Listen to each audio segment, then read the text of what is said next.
Hello, this is the introduction video I've written for an SMP that I've been playing on with some online friends for a little over a year. The creator of the SMP is pretty dang proud of it, and I'll link his channel in the description, or I probably will. Now, to understand any of this, you need to know what exactly an SMP is. I'm sure you've heard the acronym used before. Maybe you're like me and you wish that the words Dream SMP had never passed through your ears and been processed by your brain. Or maybe, I don't know, maybe you prefer Hermitcraft. Either way, SMP stands for Survival Multiplayer. An SMP tends to be a Minecraft server with multiple people partaking, of course, that's set to survival. There might be 20 gigabytes worth of mods, or it could be completely vanilla. They can get very complicated very quickly, so this video is just a short introduction to one that I'm a huge fan of. And technically, yeah, I'm also in. So there's gonna be a little bias. So let's start off with characters. I'll present more as they appear, but for now we have the players, except for just a couple who will be introduced as they join. Alan is the server owner, and the man behind the curtain. Not story-wise, but he's the coder, the idea guy, and even writes his own music, but all that stuff wrapped into one. A lot of this is a rewritten version of his summary of events. Catputers and Space Cats, who I'll probably refer to as Cat and Space respectively, if I refer to them at all, and also Ace of Jades are decently active, but have yet to gain too much story significance. Kona and Windix aren't online as much, but are still somewhat active. Connor is likely the most normal person of the group. He lived pretty far away from everyone else in Season 4. He was a bit of a hermit, but everyone got much more compact in Season 5. Basically Caramel, who I'll call Kara, is probably, I don't know, what do the kids say? The silliest person. Yeah, there we go. He's active pretty often and probably gets along the most with one of the main characters that isn't a player. Hollow Tenant, or as you might have guessed, me, plays the role of the straight man, the foil to the rest of the group's antics. Paranoia comes as a big part of my character pretty early on. Spooky X, pronounced Spookies? Spookeeks? Spooky X?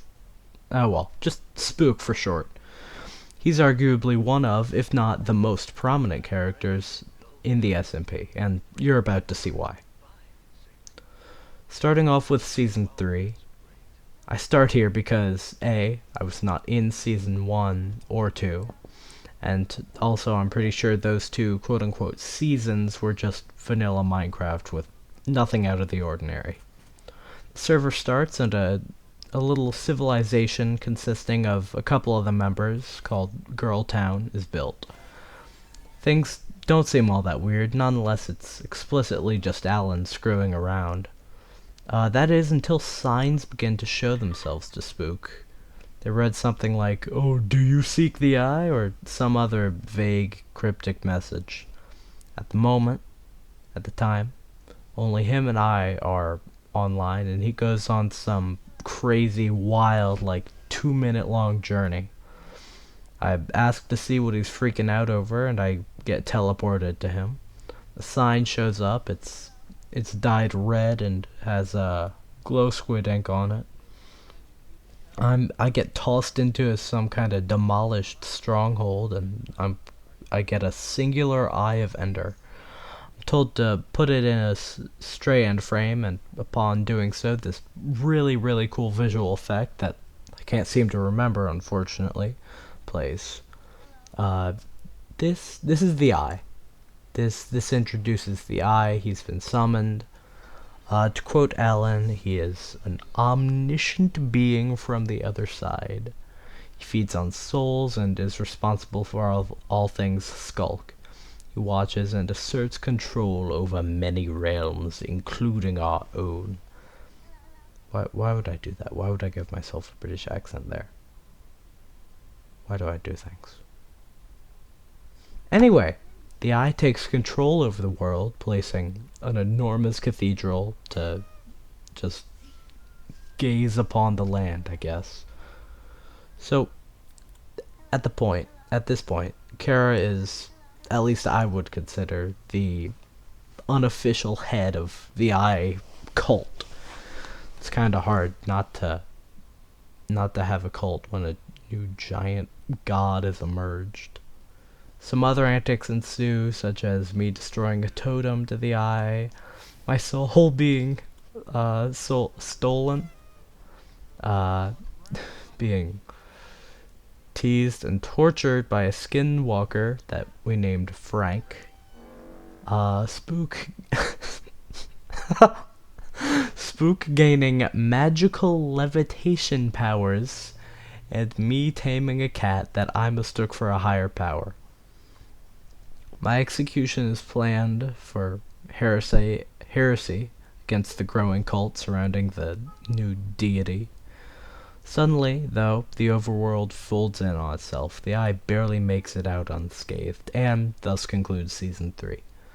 I feel it's important to mention that I keep a journal in the form of a book and quill each season, with each entry covering everything from me spending 2 days out fishing to some giant reveal in the lore, the story. Unfortunately, I never bother to copy these into a Google Doc or some other way of writing them down, and I probably never will.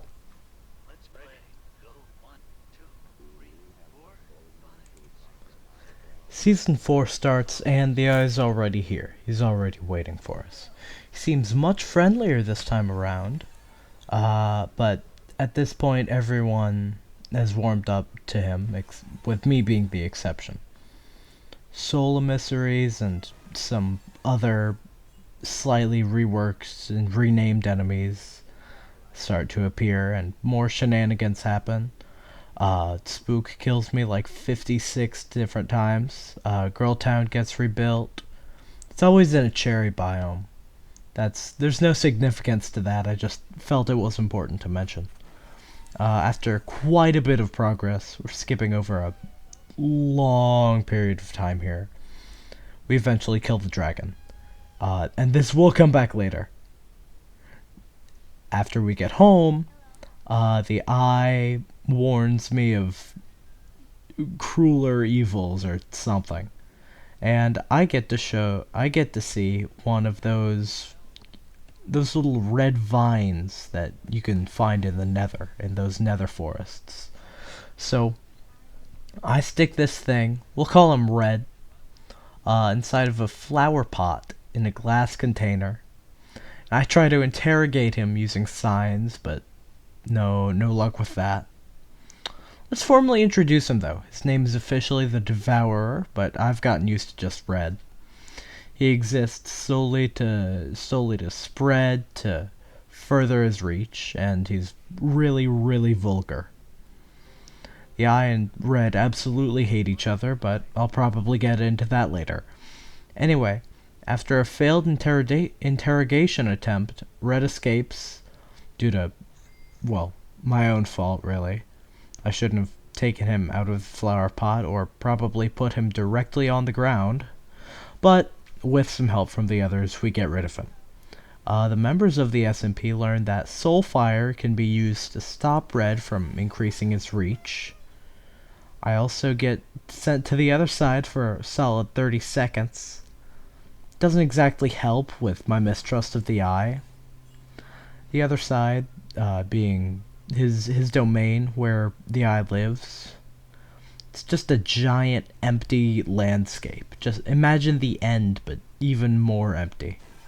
No dragon, no bedrock, or not bedrock, obsidian. No endermen, just a giant black sky with endstone. end stone as far as you could possibly go. Soon, though, Red shows up on a giant scale, a much bigger scale, leaving an enormous bedrock tower that we decided to call Henry. Henry, at the top of Henry, is actually a compass that points to a distant structure, which we find out is the archive.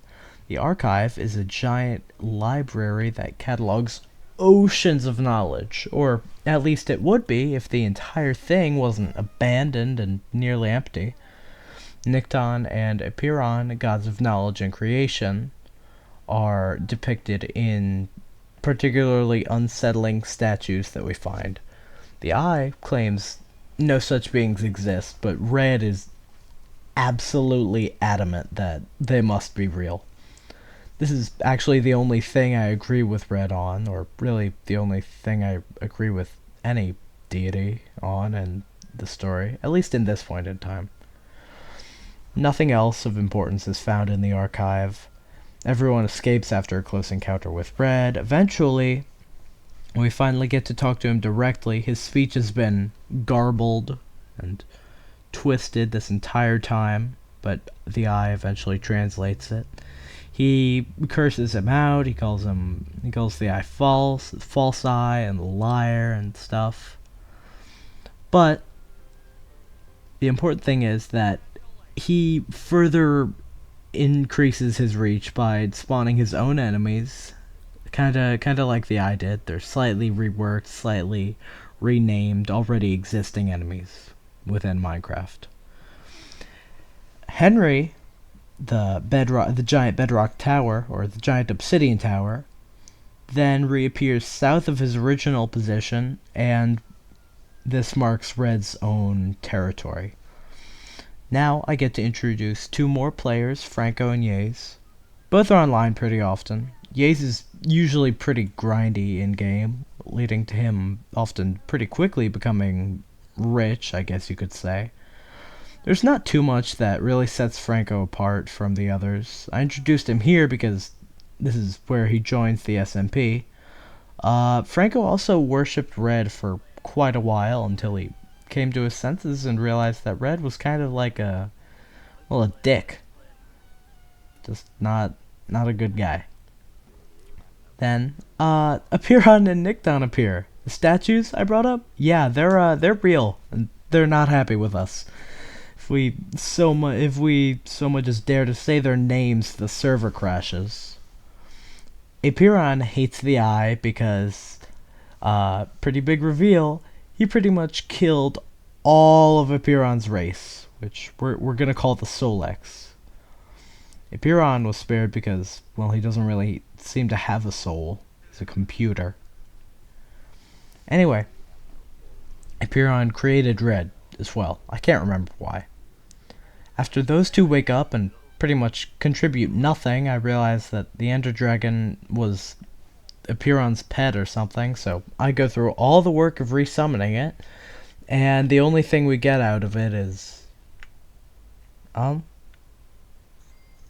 Actually, hold on, I don't think we did get anything out of it. Mr. Blue Sky over there could have done the work himself. Freaking automaton... fiend. I don't know. I can't come up with a good insult. Anyway, Red starts a countdown. On the last day, we toss an item that we get from killing a mini boss into one of the many gaping mouths located in his territory. Everyone then jumps down through the mouth into the Red itself until we reach his heart, where he reveals his humanoid form to us and, in his narcissism, leaves himself open for attack. The Eye intervenes, and he gets sent to the other side for good. Not much else happens in this season, but it's soon revealed that the entire thing has been a simulation. As previously mentioned, Epiron is a giant computer, and he's running a lot of these all at once. Hello. This is why Red called the Eye false. Hello. The Eye isn't real. None of this is. This is an entire separate universe from the real one, entirely contained within Apiron that he made up for whatever reason. This is not the True Eye. The True Eye is out there, and he is not. Well, he's dangerous. Season 5 starts with the members of the SMP finally being fully aware that this is a simulation.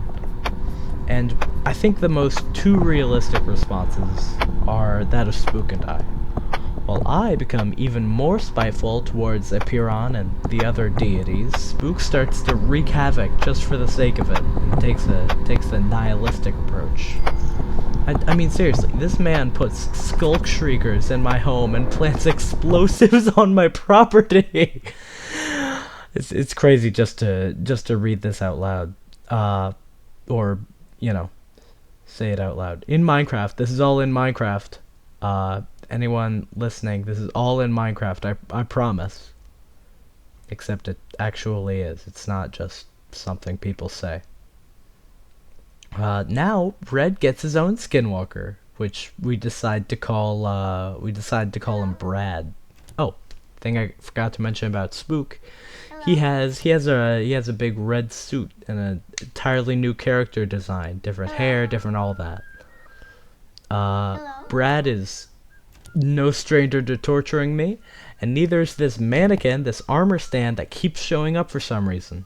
Some Lord Semeros or Semeros dude also got mentioned, but we never really hear about him. He's one of the false-eyed lackeys or something. So Gray, one of Kara's friends, joined during this season, but didn't really make a huge impact on the story. Speaking of Kara, he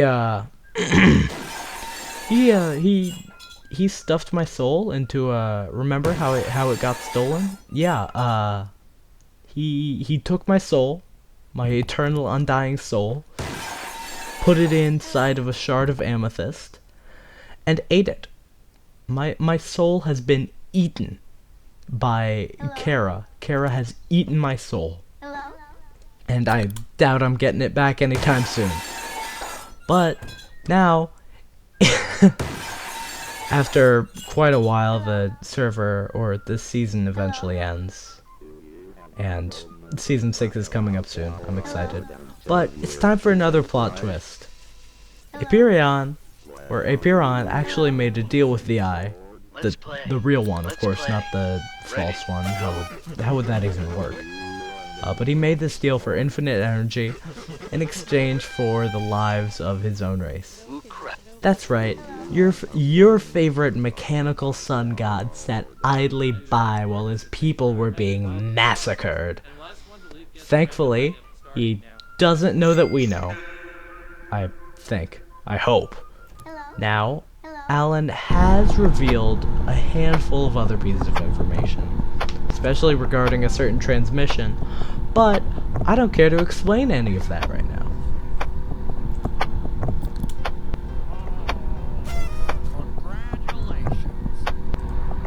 So, to conclude, I'm super excited for Season 6 to start. A few new things are being implemented, like proximity chat, and honestly, I can't wait. Alan hopes to start on the 21st, but given our server host's unideal update schedule, not Alan, the actual host program that keeps the server up, it might be a little delayed. I hope to stream or upload most of my time in this upcoming season to YouTube. If you've watched this video the whole way through, it really means a lot to me. Thank you so much. I guess I'm obligated to say this. If you want to like and subscribe, that would also be great. Alright, I think that's everything. Bye, y'all. Have a good one.